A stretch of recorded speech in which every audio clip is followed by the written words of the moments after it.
3, 2, 1. Audio Jungle. Audio Jungle.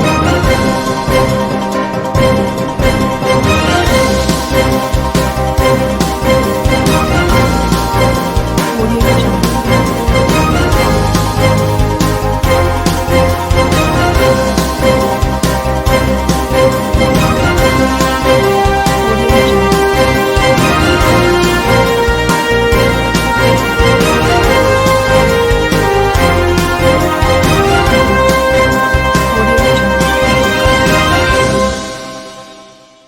नमस्कार, मैं हूं नरेश राघानी और आप देख रहे हैं हॉराइजन न्यूज। शरद पूर्णिमा पर मां चामुंडा के मंदिर में बोराज कमेटी द्वारा रात्रि जागरण का आयोजन। भजन गायक जॉन अजमेरी के भजनों पर झूमे श्रद्धालु। शरद पूर्णिमा का विशेष प्रसाद खीर वितरित। शरद पूर्णिमा के अवसर पर कल मां चामुंडा के मंदिर में बोराज कमेटी द्वारा रात्रि जागरण का आयोजन किया गया। इस अवसर पर मंदिर को रंग बिरंगी लाइटों से सजाया गया। माता की विशेष संध्या आरती की गई। इसके बाद अजमेर के जाने माने भजन गायक जॉन अजमेरी ने अपने चिर परिचित अंदाज में भजन कबूल मेरी विनती माँ होनी चाहिए से माता का जगराता प्रारंभ किया। भजनों पर मंत्रमुग्ध हुए श्रद्धालु श्रोतागण भाव विभोर हो गए। अन्य भजन हम माता के दीवाने हैं पर कई माता के भक्त भाव विभोर होकर झूमने लगे। श्रद्धालु भक्तगणों ने आमंत्रित कलाकार अमित अजमेरी, दिनेश वैष्णव, यश अजमेरी ने देवाशीष म्यूजिकल ग्रुप के भजनों पर खूब भक्तिमय आनंद उठाया। इस शुभ अवसर पर मां चामुंडा को पंचभोग और खीर का भोग लगाया गया और शरद पूर्णिमा का विशेष प्रसाद खीर वितरित की गई।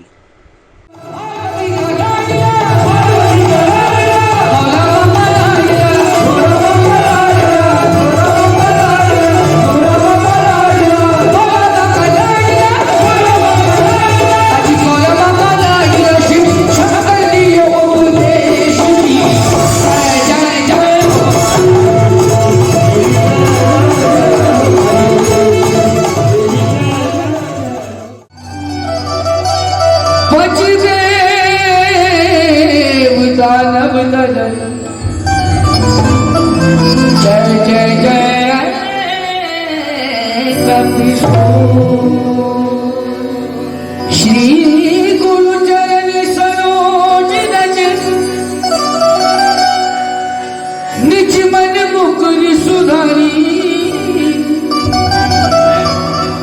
वल्लभ रघुवर विमल जसु जोदायक फलचारी बुद्धिहीन तनुचारी के। चामुंडा का मंदिर है पायसागर रोड पे। पायसागर रोड पे आज का पूर्णिमा है, जो आज का रात्रि का ये जागरण लग रहा है। भजन कीर्तन रात का ये अपने कमेटी ने ये लगाया, जागरण लगाया। ये फाइसागर रोड स्थित बोराज गांव में अरावली पर्वत श्रृंखला पर बसा मां चामुंडा का मंदिर है। बहुत पुराना मंदिर है। पृथ्वीराज भी यहाँ पूजा अर्चना करने आते थे, इतनी मान्यता है। और पृथ्वीराज की आराध्य देवी मां चामुंडा है। आज शरद पूर्णिमा के अवसर पर माता रानी का जागरण रखा गया है और अजमेर के जो बहुत अच्छे कलाकार हैं जॉन अजमेरी, उनके द्वारा ये भजन का प्रोग्राम भजन चल रहा है और बोराज कमेटी इस प्रोग्राम को करा रही है। बहुत हर अच्छे प्रोग्राम बोराज कमेटी कराती है। माता रानी का खीर बन रही है और खीर बनने के बाद में वो किरणों में रखा जाएगा। उसके बाद माता को सुबह भोग लगाया जाएगा। हिंदू आध्यात्मिक एवं सेवा संस्थान की ओर से मातृ पितृ वंदन कार्यक्रम। 55 परिवारों के सदस्यों ने किया माता पिता का पूजन। मंगलवार को पुष्कर के मरुधर केसरी भवन में हिंदू आध्यात्मिक एवं सेवा संस्थान की ओर से मातृ पितृ वंदन कार्यक्रम आयोजित किया गया। कार्यक्रम के दौरान 55 परिवार के सदस्यों ने अपने परिवार के साथ बैठकर माता पिता की सेवा की और पूजन किया। माता पिता ने भी अपने वंशजों को दीर्घायु और खुशहाली का आशीर्वाद दिया। कार्यक्रम में बतौर मुख्य अतिथि शामिल हुए राष्ट्रीय स्वयंसेवक संघ के राष्ट्रीय कार्यकारिणी सदस्य गुणवंत सिंह कोठारी ने आज के दौर में गिरते मानवीय मूल्यों पर चिंता व्यक्त करते हुए उन्हें संजोने की आवश्यकता पर बल दिया। विशिष्ट अतिथि वीरेंद्र कृष्ण ने माता पिता को तीर्थ के समान बताते हुए उनकी सेवा करने की बात कही। इस मौके पर संघ चालक रामनिवास वशिष्ठ, अशोक सिंह रावत, श्याम सुंदर सेन, अजय कुमार पाराशर, कैलाश रेनबो, बालकनाथ योगी, लक्ष्मी देवी पाराशर, महेंद्र सिंह रावत, भुवनेश्वर पाठक, रामकरण मेघवाल, सूरज नारायण पाराशर, विष्णु शर्मा सहित अनेक लोग मौजूद रहे। जो हमारे हिंदू धर्म और हमारे इस आध्यात्मिक हिंदू संस्कृति के अंदर जिस प्रकार से आज पवित्र इस ब्रह्मा जी की नगरी में हमारे संयुक्त परिवारों को जिस प्रकार से पाश्चात्य संस्कृति को देखते हुए आज विघटनकारी जो परिवारों में जिस प्रकार से मनभेद जो हो रहा है उसके अंदर हमारे आज संघ परिवार के माध्यम से तीन पीढ़ियों को जिस प्रकार से आज मेरे पिताजी, मेरे बच्चे, मैं खुद और संयुक्त परिवार के यहाँ आकर के और मातृ पितृ पूजन दिवस उनका वंदन किया और जिस प्रकार से एक मैसेज गया हमारे बच्चों में और परिवार में कि माता पिता के आशीर्वाद से ही सब कुछ संभव है। और जो यहाँ बताया कि जिस प्रकार से प्रथम गुरु आपके प्रथम देवता माता पिता है, माता पिता की सेवा करने से ही आप बहुत आगे बढ़ सकते हैं। माता पिता का मान सम्मान पूजा करने से आपको आशीर्वाद से ही आप प्रत्येक काम जो सोचते हैं उसमें सफलता प्राप्त होती है। और निश्चित रूप से आज बहुत ही सुंदर कार्यक्रम रहा, इसमें मैं भाग लेकर के पूरे परिवार के साथ अपना आपको गौरवान्वित महसूस कर रहा हूँ। निश्चित रूप से इस देश में ऐसे कार्यक्रमों से ही हमारी जो संस्कृति है, जो हमारे विश्व गुरु हिंदुस्तान है, इसी की देन है। और निश्चित रूप से माता पिताओं का आशीर्वाद हम सब पर बना रहेगा। बहुत सुंदर कार्यक्रम और अच्छा लगा हुआ।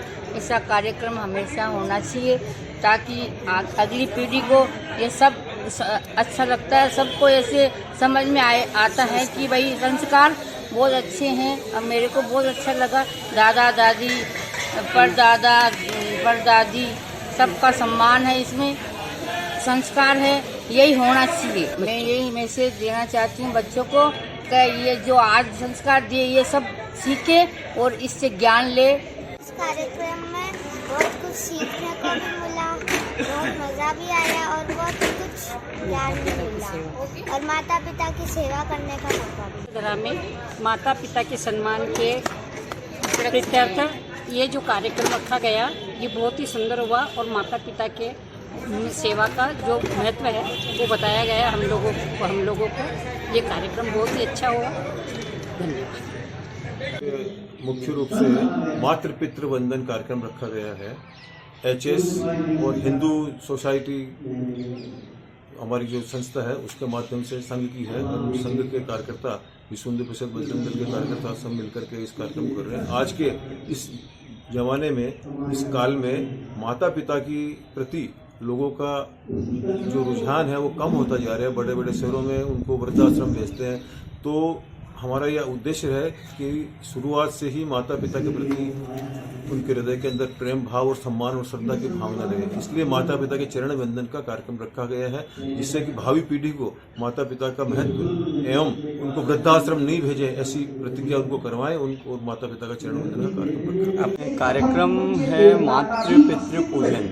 ये कार्यक्रम इसीलिए रखा गया है कि जो हमारे परिवार के अंदर हमारे जो बुजुर्ग हैं उनका सम्मान समाज के अंदर हो और हमारे घरों में भी हो, इस उद्देश्य से हमने रखा है। तो सब परिवार लगभग 21 परिवार के आए हैं और वो अपने कुछ परिवार तो 4 पीढ़ी के हैं, 4 पीढ़ियाँ साथ है।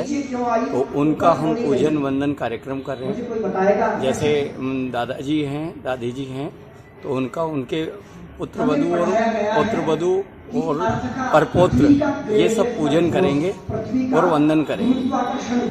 ये देते हैं कि समाज के अंदर जो माता पिता के प्रति या बुजुर्गों के प्रति हीन भावना आके उनको हम अनाथालय में और उनमें भेज देते हैं, जबकि हमारा बचपन जो संवारने वाले और इस धरती के जो भगवान हैं वो माता पिता ही हैं।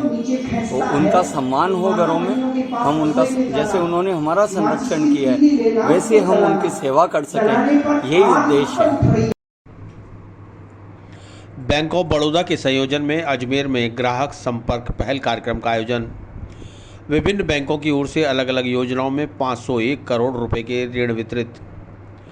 कोरोना महामारी के दौरान देश की अर्थव्यवस्था में आए संकट और महामारी के पश्चात विकास दर को बढ़ाने एवं अर्थव्यवस्था को मजबूती प्रदान करने के उद्देश्य से वित्तीय सेवाएं विभाग, वित्त मंत्रालय भारत सरकार की प्रेरणा से राज्य स्तरीय बैंकर समिति जयपुर के तत्वाधान में बुधवार 20 अक्टूबर 2021 को अग्रणी बैंक कार्यालय अजमेर द्वारा जवाहर रंगमंच पर ग्राहक संपर्क पहल 2021 कार्यक्रम का आयोजन किया गया।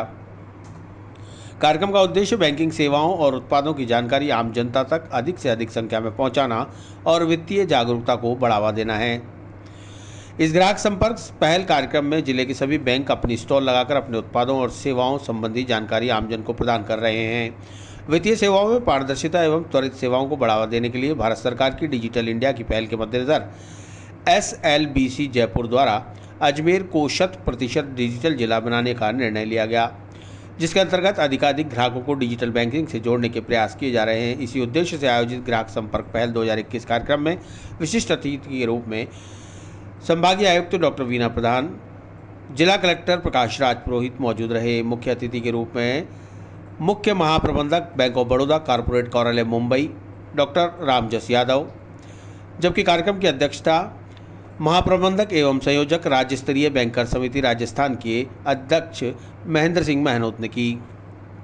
कार्यक्रम में RC Gaggar chairman BRKGB Ajmer, Surendra Kumar Birani क्षेत्रीय प्रबंधक बैंक ऑफ बड़ौदा, धर्मेंद्र कछावा क्षेत्रीय निदेशक भारतीय रिजर्व बैंक जयपुर भी मौजूद रहे।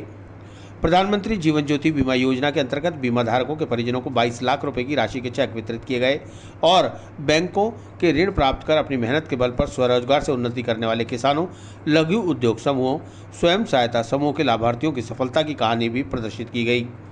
बैंकों के डिजिटल उत्पादों से किस तरह लोग लाभान्वित हो रहे हैं, इसकी जानकारी देने के लिए नाटक की प्रस्तुति दी गई। कार्यक्रम में विभिन्न योजनाओं के अंतर्गत ऋण प्राप्तकर्ताओं को ऋण पत्र भी वितरित किए गए। आप सभी को ये बताना चाहूँगा कि DFS के निर्देशानुसार क्रेडिट फ्लो को बढ़ाने के लिए, कोरोना काल से मुक्ति के लिए हम लोगों ने बैंकर्स ने DFS के निर्देशानुसार ये पहल की है कि बैंकर्स ग्राहकों के बीच में जाके उनसे संपर्क करें, उनको ऋण की विभिन्न योजनाएं बताएं, साथ के साथ स्पॉट पे ऋण का वितरण करें और क्रेडिट फ्लो को बढ़ाने में सबका सहयोग करें। इसके तहत हमने आज अजमेर में एक वृहत मेगा आउटरीच कार्यक्रम किया है, जो कि दूसरा हमारे राजस्थान का बड़ा कार्यक्रम है। इसमें लगभग 551 करोड़ से अधिक की राशि की ऋण स्वीकृति की गई है और स्पॉट पे कई वितरण भी किए गए हैं। तो इस तरह से हम लोगों ने ग्राहकों को विभिन्न बैंक की योजनाओं की जानकारी दी, न केवल कृषि क्षेत्र बल्कि SME सेक्टर, PMMY और गवर्नमेंट स्पॉन्सर्ड सेक्टर, स्वनिधि योजना के अंतर्गत PMMY जो योजना है उसके अंतर्गत सभी योजनाओं की विस्तार से यहाँ जानकारी दी गई है और सभी कस्टमर्स को आह्वान किया गया है कि आप अपनी योजनाएं बनाएं, अपने उद्योग धंधे लगाएं, अपने छोटे रोजगार उन्मुखी कार्यक्रम बनाएं। हम लोग बैंक आपके साथ खड़े हुए हैं, मजबूत तरीके से आपको हम एस्टेब्लिश करने में पूर्ण सहयोग सभी बैंक प्रदान करेंगे।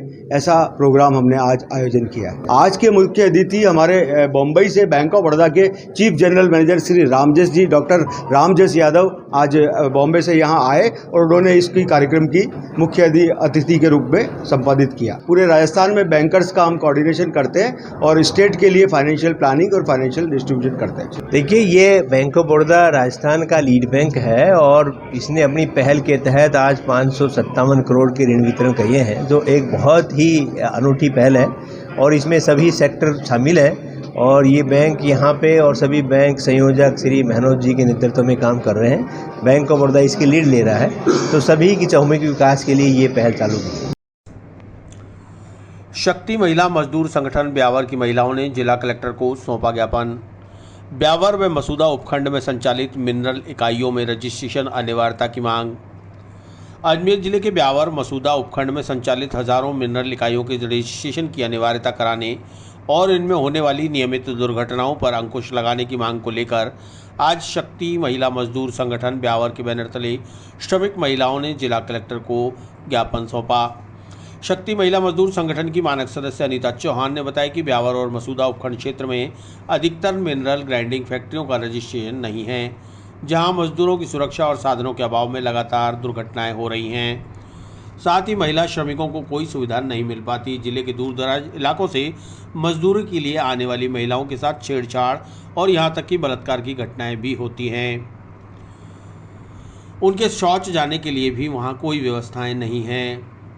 हम लोग ब्यावर से आए हैं। ब्यावर में रिको इंडस्ट्री एरिया है, वहाँ पे पत्थर पिसाई का काम होता है और वो पत्थर पीस के गुजरात के मोरबी में जाता है। तो यहाँ जो पत्थर पिसाई का काम होता है उसमें बहुत सारी लेबर काम करती है। वो लेबर ज़्यादातर आसपास के गाँवों से है और यूपी बिहार से प्रवासी श्रमिक भी आते हैं वहाँ पे। तो वहाँ उन लोगों के लिए कोई किसी तरह की कोई व्यवस्था नहीं है। फैक्ट्रियों का रजिस्ट्रेशन नहीं है, इसलिए वहाँ पे अपन कोई प्रशासन भी कोई बोल नहीं सकता है कि यहाँ पे शौचालय क्यों नहीं है, या पानी पीने का पानी स्वस्थ क्यों नहीं है, या उनके ठहरने का रूम क्यों नहीं है। ये सारी व्यवस्था, इसके साथ ही जितनी भी मशीनें हैं उनके ऊपर किसी के ऊपर जाली नहीं है। और कहाँ लाइट के करंट कहीं खुले तार है, तो वहाँ पे भी कोई एक महिला का ऐसा हादसा हुआ था कि वो टॉयलेट करने गई थी, उसको पता नहीं था, तो वो टॉयलेट से मतलब कि वो करंट लग गया और उसका बहुत बड़ा हादसा हुआ।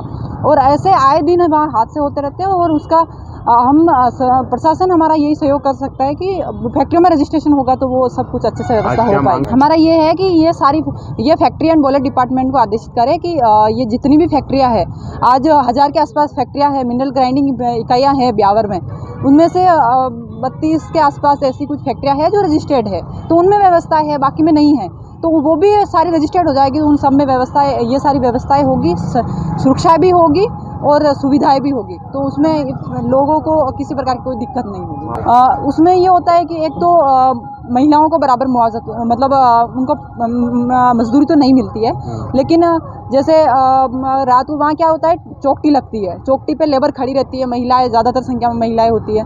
तो महिलाओं के साथ ये होता है कि रात को लग रही है चौकटी, अब जिनको लेबर को काम मिल गया वो तो काम के लिए चले गए, लेकिन जो लोग दूर से आए, जो 50 किलोमीटर राजसमंद डिस्ट्रिक्ट से भी लोग वहाँ पे काम के लिए आते हैं, तो वहाँ वो लोग खड़े रहते हैं और उनको जब काम नहीं मिलता है तो वो कहाँ जाएंगे, रात को साधन भी नहीं मिलता है, तो ऐसे बलात्कार जैसी घटनाएं भी उनके साथ होती है। इसके साथ ही वहाँ पे ना तो उनके पानी की पीने की व्यवस्था है, ना वहाँ चौकटी पे जहाँ खड़ी रहती है, ना वहाँ शौचालय है, और ना ही वहाँ किसी तरह की कोई आश्रय शिला कि वहाँ वो रात को ठहर सके। हाँ, वहाँ बोलते हैं, लेकिन वो उस तरह का उनका कोई रुझान नहीं है। वो एकदम खिलाफ ही जाते हैं लोगों के कि ये लोग ऐसा बोलता है, बाकी इतना नहीं है। वो करना चाहे तो, लेकिन प्रशासन से है हमारी मांग की, प्रशासन करेगा तो वो सब कुछ अच्छे से हो पाएगा।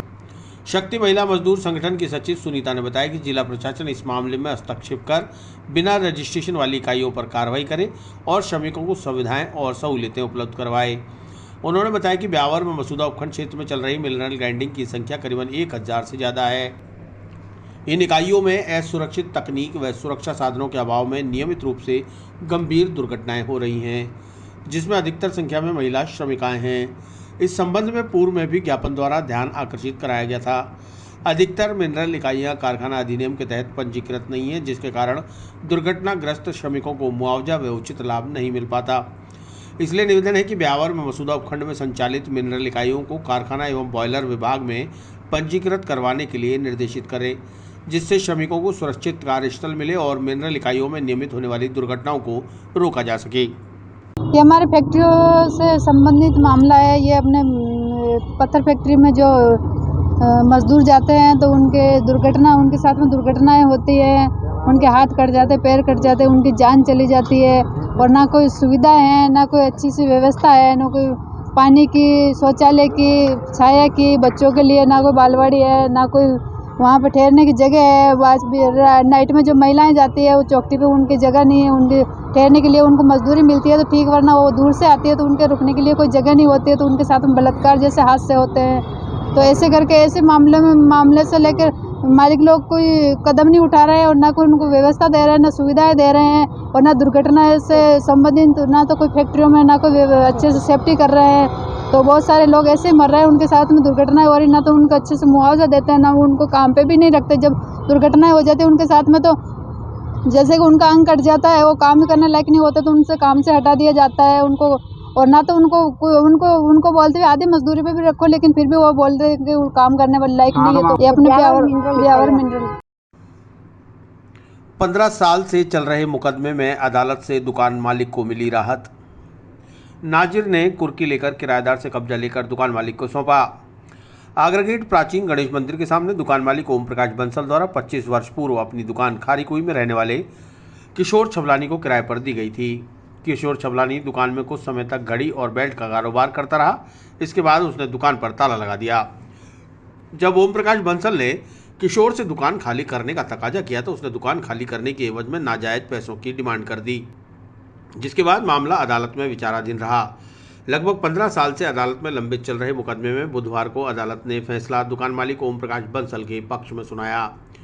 जिसके बाद कोर्ट से नाजिर राजेश जैन के नेतृत्व में आए दल ने किराएदार किशोर छबलानी से दुकान खुलवाकर सामान बाहर निकालने के बाद दुकान का कब्जा दुकान मालिक ओम प्रकाश बंसल के बेटे लोकेश बंसल के सुपुर्द कर दिया।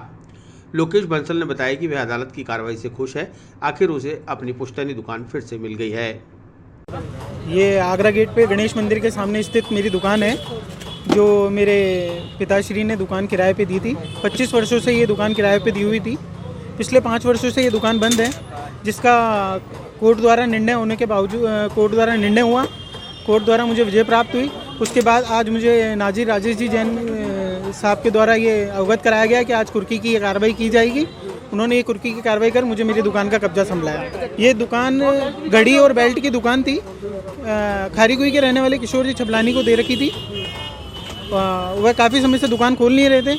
अपन कोर्ट से विजय हुए और कोर्ट से विजय होने के बाद ये कब्जा मुझे आज मिल रहा है। खाली करने के नाम पे वे पैसे की डिमांड कर रहे थे, खाली नहीं कर रहे थे, लेकिन अपन मुकदमा कोर्ट से जीते। मेरे को 15 वर्षों से मुकदमा चल रहा था कोर्ट में, 15 वर्षों बाद विजय प्राप्त हुई है। उनका केस मेरे पिताश्री के नाम से ओम प्रकाश बंसल वर्सेस किशोर कुमार के नाम से चल रहा था, जो मैं विजय हुआ। पैसे की डिमांड कर रहे थे, नाजायज डिमांड कर रहे थे पैसे की। फिर कोर्ट से ये अपन को निर्णय अपने हक में हुआ और अपन जीत गए। आज कुर्की के आदेश श्रीमान नाजिर जी साहब, राजेश जी जैन साहब द्वारा कार्रवाई की गई और मुझे मेरे कब्जा दिलाया गया। मैं बिल्कुल संतुष्ट हूँ। मैं कानूनी कार्रवाई से पूरी तरीके से संतुष्ट।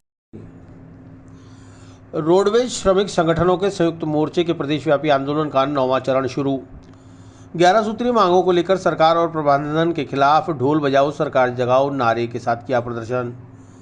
राजस्थान परिवहन निगम के श्रमिक संगठनों के संयुक्त मोर्चे द्वारा प्रदेश नेतृत्व के आह्वान पर 11 सूत्रीय मांगों को लेकर जारी त्रैमासिक आंदोलन के 9वें चरण में 20 अक्टूबर बुधवार को प्रदेश भर में रोडवेज की सभी इकाइयों में दोपहर को ढोल बजाओ सरकार जगाओ नारे के साथ प्रदर्शन किया गया। बस स्टैंड परिसर और बस स्टैंड के बाहर ढोल ढमाकों के साथ राज्य सरकार और रोडवेज प्रशासन को जगाने की कोशिश की गई। श्रमिक संगठनों के नेताओं ने बताया कि आंदोलन के 10वें चरण में 25 व 26 अक्टूबर को प्रदेश भर में रोडवेज की सभी इकाइयों में 2 दिन और 2 रात का धरना दिया जाएगा। 11वें चरण में 27 अक्टूबर को प्रदेश भर में रोडवेज की सभी इकाइयों में 24 घंटे की हड़ताल रखी जाएगी।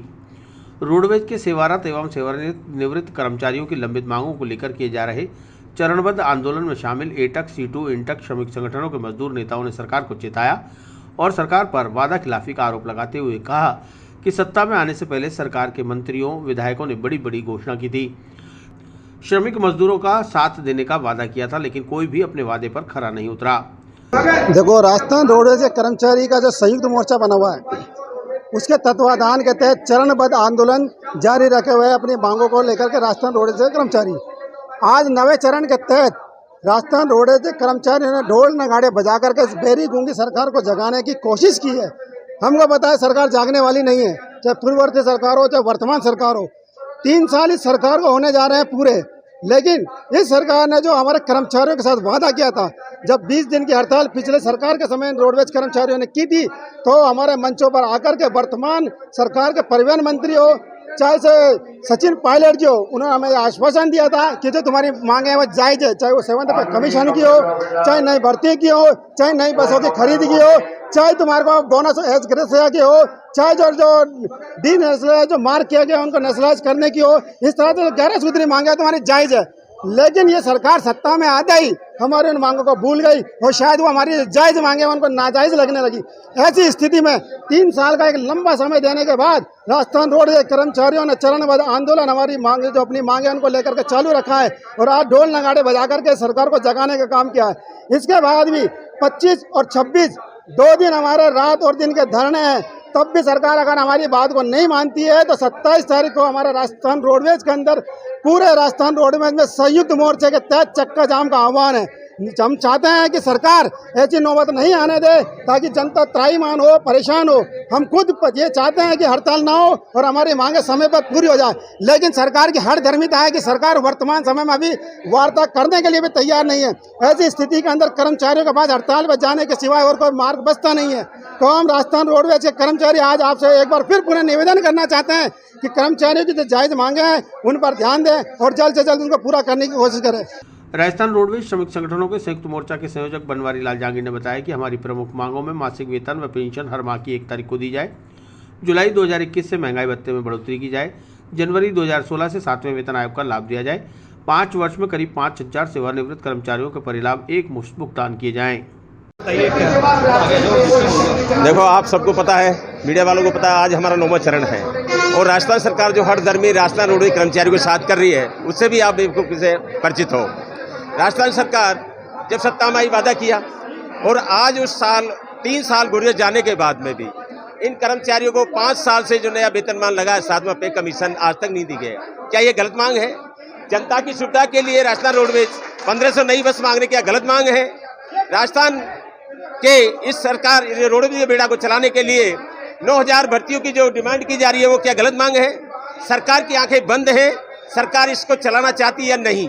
पहले तो मैं इस बात पे बात करूंगा इस मंच के माध्यम से कि सरकार ने जब ये कहा था कि अगर हमारी सत्ता में आई सरकार तो हम रोडवेज का विकास करेंगे और रोडवेज की जायज मांगों कर्मचारियों को हम सौहार्दपूर्ण अपने लागू करेंगे।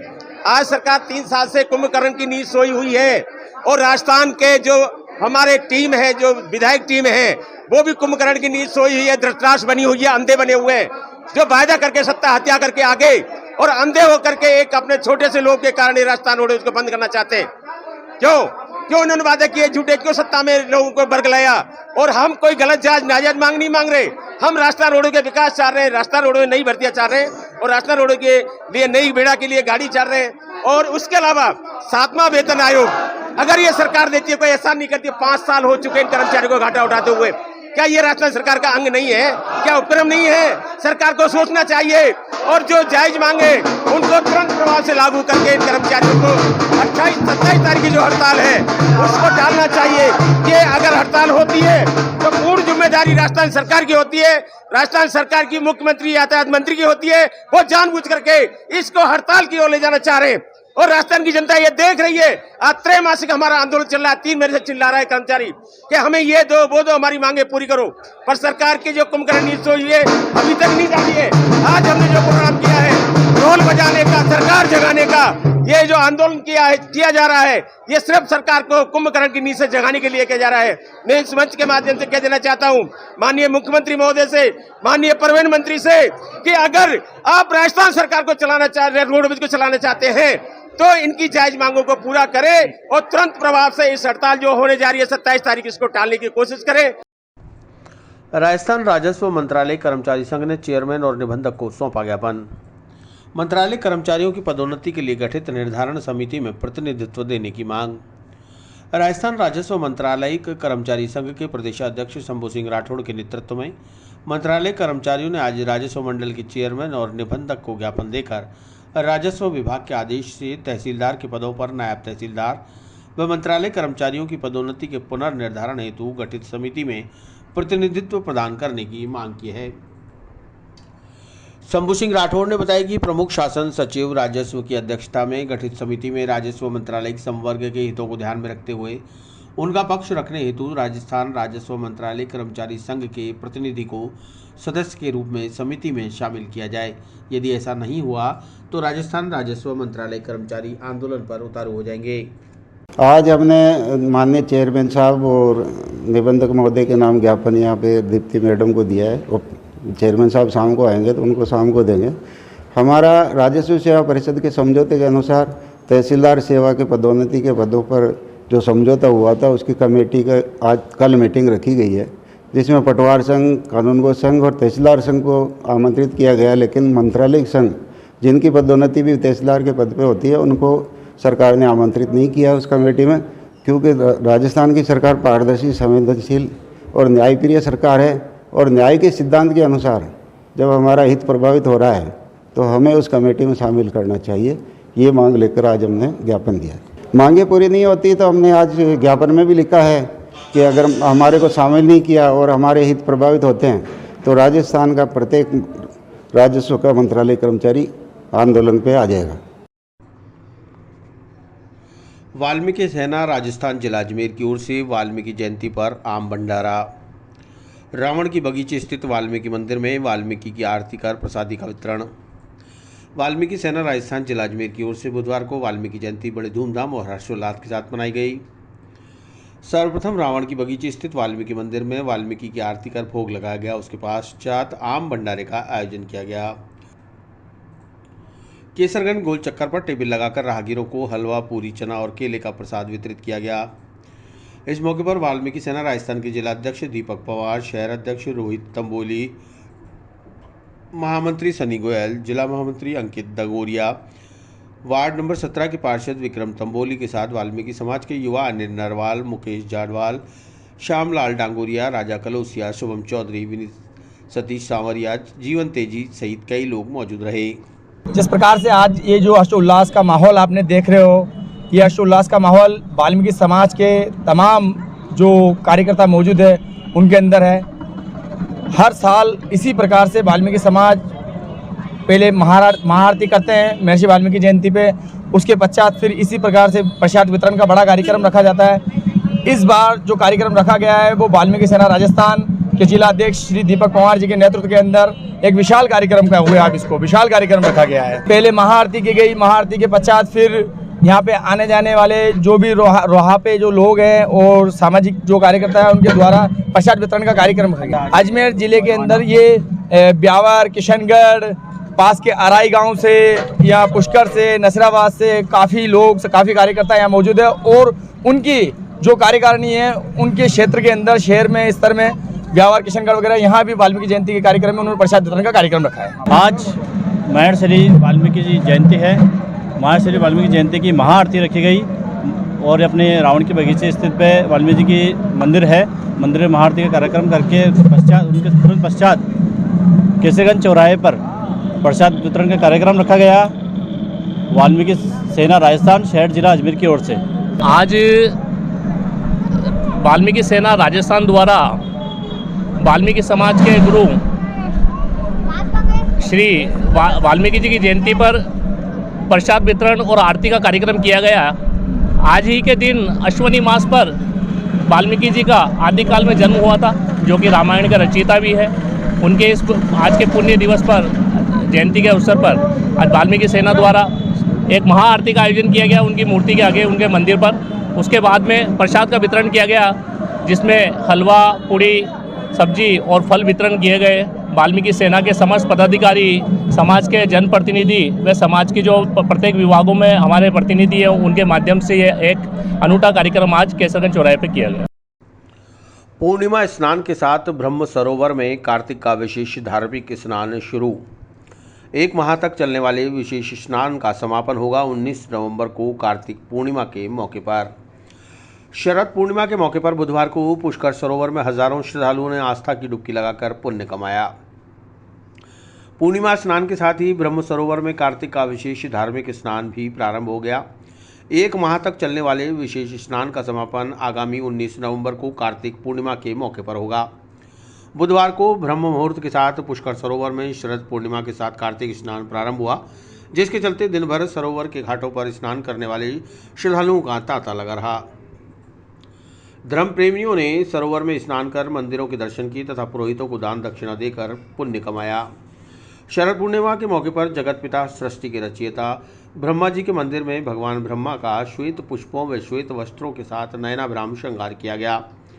पूरे मंदिर को आकर्षक फूलों से सजाकर जगत पिता ब्रह्मा जी की आरती की गई और विश्व में सुख, समृद्धि और शांति बनी रहे, ऐसी प्रार्थना की गई।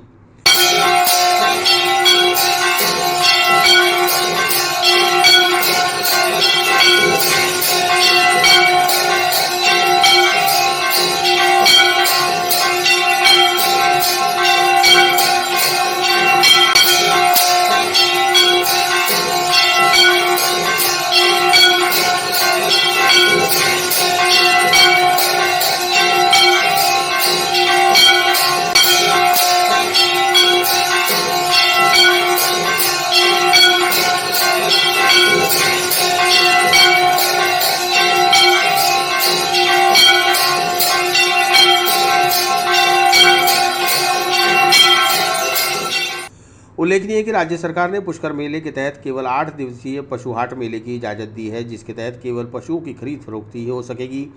शेष सभी गतिविधियों पर प्रतिबंध रहेगा। यहां तक कि उद्घाटन व समापन समारोह भी आयोजित नहीं होगा। पुष्कर में हर साल होने वाला कार्तिक पुष्कर धार्मिक मेला नहीं होने से देश दुनिया के श्रद्धालुओं में निराशा का माहौल है। गौरतलब है कि साल में एक बार बड़ी धार्मिक गतिविधियों का केंद्र रहने वाले इस पुष्कर मेले का इंतजार सभी को रहता है, लेकिन कोविड गाइडलाइन के मद्देनजर सरकार ने इस वर्ष भी पुष्कर मेले की इजाज़त नहीं दी है। आज से कार्तिक मास आरंभ हो गया है और वेदों पुराणों में लिखा है कि कार्तिक महीने में भगवान ब्रह्मा ने यज्ञ किया था।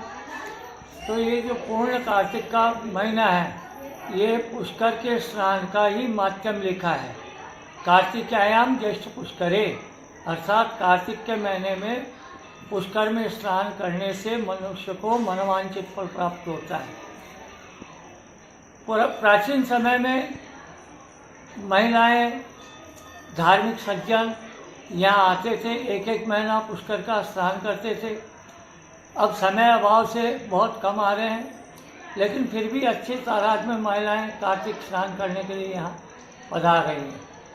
इस माह में पुष्कर में स्नान करने से, पिंडदान करने से, पितरों का तर्पण करने से पितरों की मोक्ष की प्राप्ति होती है और पितरों के आशीर्वाद से मनुष्य को धन संतान का वृद्धि होता है। आज शरद पूर्णिमा का दिवस है और इसी दिन के स्नान से कार्तिक मास का महास्नान भी आरंभ हो गया है। हजारों की तादाद में यात्रीगण स्नान कर रहे हैं और पद्म पुराण के अनुसार सारे देवता धरती पे रहते हैं, पुष्कर तीर्थ में विराजमान करते हैं और इस स्नान का बड़ा भारी महत्व माना जाता है। पशुतीर्थ स्नान कार्तिक मास की एकादशी से पूर्णिमा तक जो हर वर्ष मेला, जो धार्मिक मेला बढ़ता है, इस वर्ष कोरोना की गाइडलाइन के अनुसार मेला रहेगा, लेकिन फिर भी हजारों की तादाद में यहाँ जनता आकर के स्नान कर रही है और अक्षय पुण्य के फल की प्राप्ति कर रही है। पुष्कर में कार्तिक स्नान प्रारंभ होते ही भीड़ के बीच चोर गिरोह हुए सक्रिय। पूर्णिमा का स्नान करने आई 2 महिलाओं के पर्स और मोबाइल चोरी।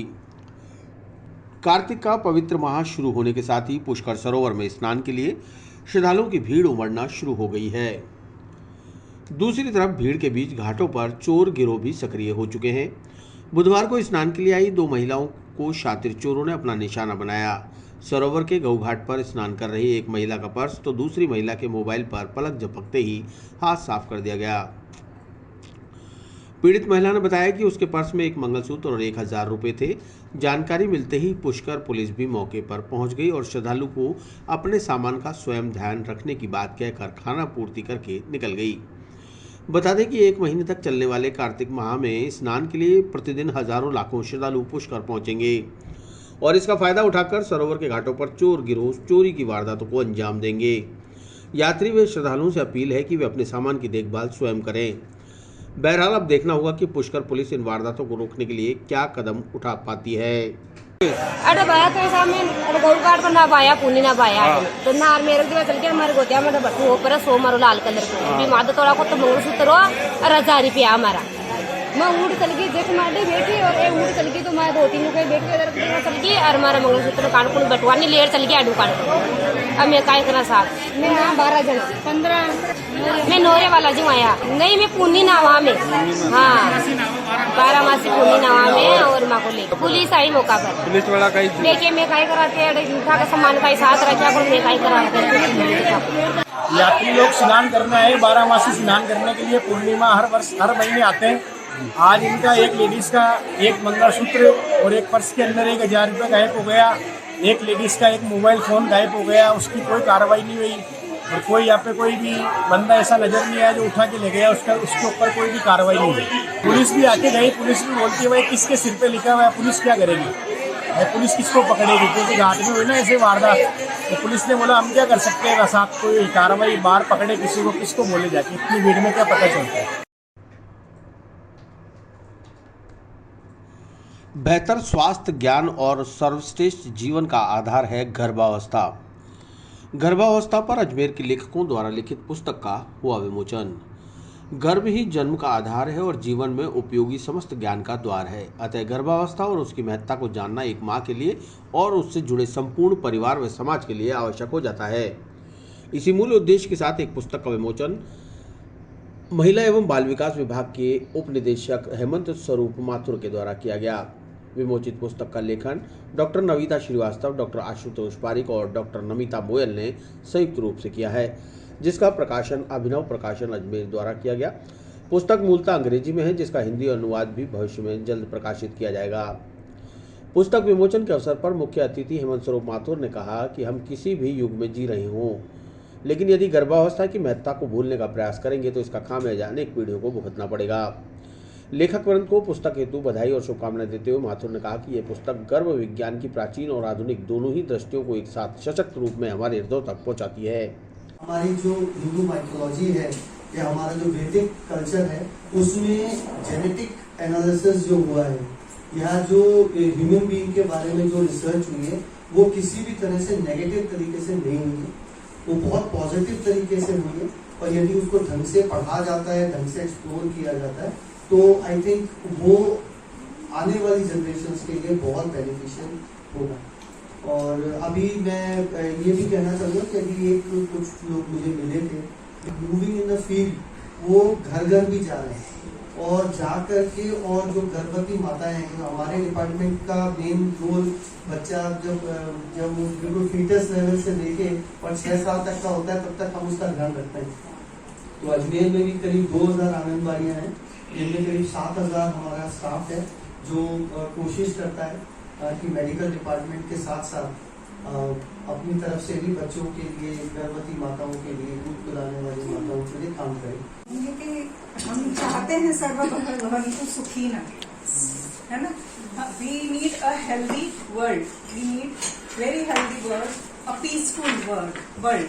शुरुआत आपने कर दी है, क्योंकि ये जो जेनेटिक्स है, ये जो भ्रूण है, भ्रूण अवस्था, साथ में आपकी पूरी गर्भावस्था, यहाँ पे जो भी एनवायरमेंटल चेंजेस लेने हैं, न्यूट्रिशनल चेंजेस ही फोकस नहीं हो रहे हैं इस किताब के दरमियान, इसमें बाकी चीजों के ऊपर भी कहीं ना कहीं टिप्पणी आ रही है। जैसे वातावरण उस भ्रूण के डेवलपमेंट में देना है, तो न्यूट्रिशन ऑफ कोर्स हम जानते हैं कि जहाँ शरीर है वहाँ अन्न है, और अन्न एक पंच महाभूत है हमारे जो शरीर का निर्माण कर रहे हैं। तो जब यहाँ से आपने शुरुआत कर दी है, तो ये डेफिनेटली एक स्वस्थ और समृद्ध समाज की ओर कारगर है। आगे के जो टॉपिक्स आप टच करने वाले हैं, वो भी मुझे बहुत हेल्पफुल लग रहे हैं। अब मुझे जो डिफिकल्टी लग रही है, वो डिफिकल्टी है ग्रास रूट लेवल पर इम्प्लीमेंटेशन, जिसमें मुझे बखूबी लग रहा है कि आज आपके चीफ गेस्ट ने बहुत अच्छे से बीड़ा उठा ही लिया है कि मैं अब इसका Hindi version grass root level तक ले जाऊंगा। जब ये अगर ये काम कर लेंगे तो मुझे तो बहुत अच्छा लगेगा, क्योंकि as a reproductive child health officer we also go for pregnant females and child development. लेखक के रूप में विचारों को प्रस्तुत करते हुए डॉक्टर नविता श्रीवास्तव ने पुस्तक में निहित बाल विकास के विभिन्न चरणों और उनकी महत्ता के बिंदुओं पर प्रकाश डाला। डॉक्टर आशुतोष पारिक ने पुस्तक में वर्णित गर्भ से जुड़े विविध संस्कारों और अभिमन्यु, अष्टावक्र, कौरव और पांडवों की प्राचीन उदाहरणों से गर्भ की महत्ता को परिलक्षित किया।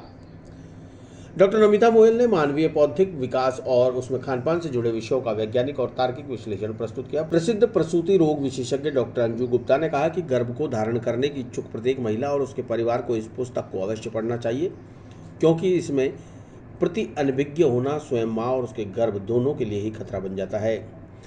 प्रसूति रोग विशेषज्ञ डॉक्टर स्वाति सिंधे ने इस पुस्तक को गर्भावस्था को एक सुखद अनुभव बनाने के लिए महत्वपूर्ण कदम बताया। कार्यक्रम में अभिनव प्रकाशन के प्रतिनिधि अतिन गोयल, डॉक्टर रुचि माथुर और अन्य गणमान्य शिक्षाविद मौजूद रहे। कार्यक्रम का संचालन सुभाषिष श्रीवास्तव और धन्यवाद ज्ञापित तृप्ति पारिक ने दिया। ये किताब जो है हम 3 ऑथर्स ने मिलकर लिखी है। Doctor Navita Shrivastava, she is retired from government college. Dr. Ashutosh Parik sir, he is in Sanskrit department of Sanskrit Government College, and I am Dr. Namita S. Moyal. I am in Department of Food Science and Nutrition, Maharshi Dayanand Saraswati Ajmer. ये हम तीनों का एक प्रयास था कि foetus के बारे में, मतलब वूम के अंदर जो अपना छोटा सा शिशु है, उसकी जो मस्तिष्क में जो उसकी ग्रोथ होती है, जो उसकी लर्निंग कैपेसिटी होती है, उसका जो टोटल मेंटल डेवलपमेंट होता है वो कैसे होता है, किन चरणों में होता है और उसके लिए क्या क्या चीजें महत्वपूर्ण हैं, यही चीजें हम वैदिक लिटरेचर के अंदर भी हमें देखने के लिए मिलती हैं। तो हमारी एक छोटी सी कोशिश थी कि हम पुरानी वैदिक एंशिएंट नॉलेज के साथ जो मॉडर्न साइंटिफिक हमारी नॉलेज है उसको कैसे आत्मसात करके और लोगों को ये बताएं कि माँ के पेट में जो भ्रूण है उसके लिए क्या क्या चीजें कितनी जरूरी है, उसका पोषण कितना जरूरी है और वो सारी चीजें उसके पूरे भविष्य के लिए कितनी इम्पोर्टेंट है कि जब वो अपना ब्रेन का डेवलपमेंट उसका जो है वो पूरा होता है। तो हमारी ये एक छोटी सी कोशिश है कि हम एक शुरुआत करें कि हम पूरी लाइफ साइकिल में किस तरह से एक बच्चे का विकास होता है उसके ऊपर सबको जानकारी दे सके। उम्मीद करती हूँ कि ये किताब सबको पसंद आएगी और उसका फीडबैक हमको बहुत अच्छा मिलेगा। जवाहरलाल नेहरू अस्पताल में वयस्क थैलेसीमिया डे केयर वार्ड का शुभारंभ। अजमेर के दोनों विधायकों, मेयर व भामाशाहों के आर्थिक सहयोग से बना अत्याधुनिक सुविधाओं वाला ward. Ajmer region thalassaemia welfare society के सानिध्य में बुधवार सुबह जवाहरलाल नेहरू अस्पताल की जोनल ब्लड बैंक के सामने वयस्क थैलेसीमिया डे केयर वार्ड का विधिवत शुभारंभ किया गया। उक्त वार्ड का शुभारंभ प्रिंसिपल मेडिकल कॉलेज डॉक्टर वीबी सिंह के कर कमलों द्वारा दीप प्रज्वलन व पूजा अर्चना कर किया गया। उनके साथ कार्यवाहक अधीक्षक डॉक्टर श्याम भूतड़ा, विभागाध्यक्ष मेडिसिन विभाग doctor Sanjeev Maheshwari, doctor Anil Samaria, doctor C.K. Meena, doctor Neena Kasliwal व डॉक्टर वंदना पोरवाल मौजूद रहीं। Ajmer region thalassaemia welfare society के महामंत्री ईश्वर पारवानी ने बताया कि उक्त वार्ड में 10 अत्याधुनिक बेड एवं फर्नीचर द्वारा सुसज्जित है। साथ ही वार्ड के पास परिजनों के लिए प्रतीक्षालय भी बनाया गया है। इसके साथ ही वार्ड के बाहर ब्लड बैंक में आने वाले ब्लड डोनर्स के लिए पानी का कूलर व फिल्टर भी लगाए गए हैं। पारवानी ने बताया कि उक्त वार्ड को बनाने के लिए विधायक वासुदेव देवनानी द्वारा विधायक कोष से 11.77 लाख, विधायक अनीता बघेल द्वारा विधायक कोष से 7 लाख, मेयर द्वारा 7 लाख और RK मार्बल्स के अशोक पाटनी द्वारा 4.9 लाख रुपए अनुदान दिया गया।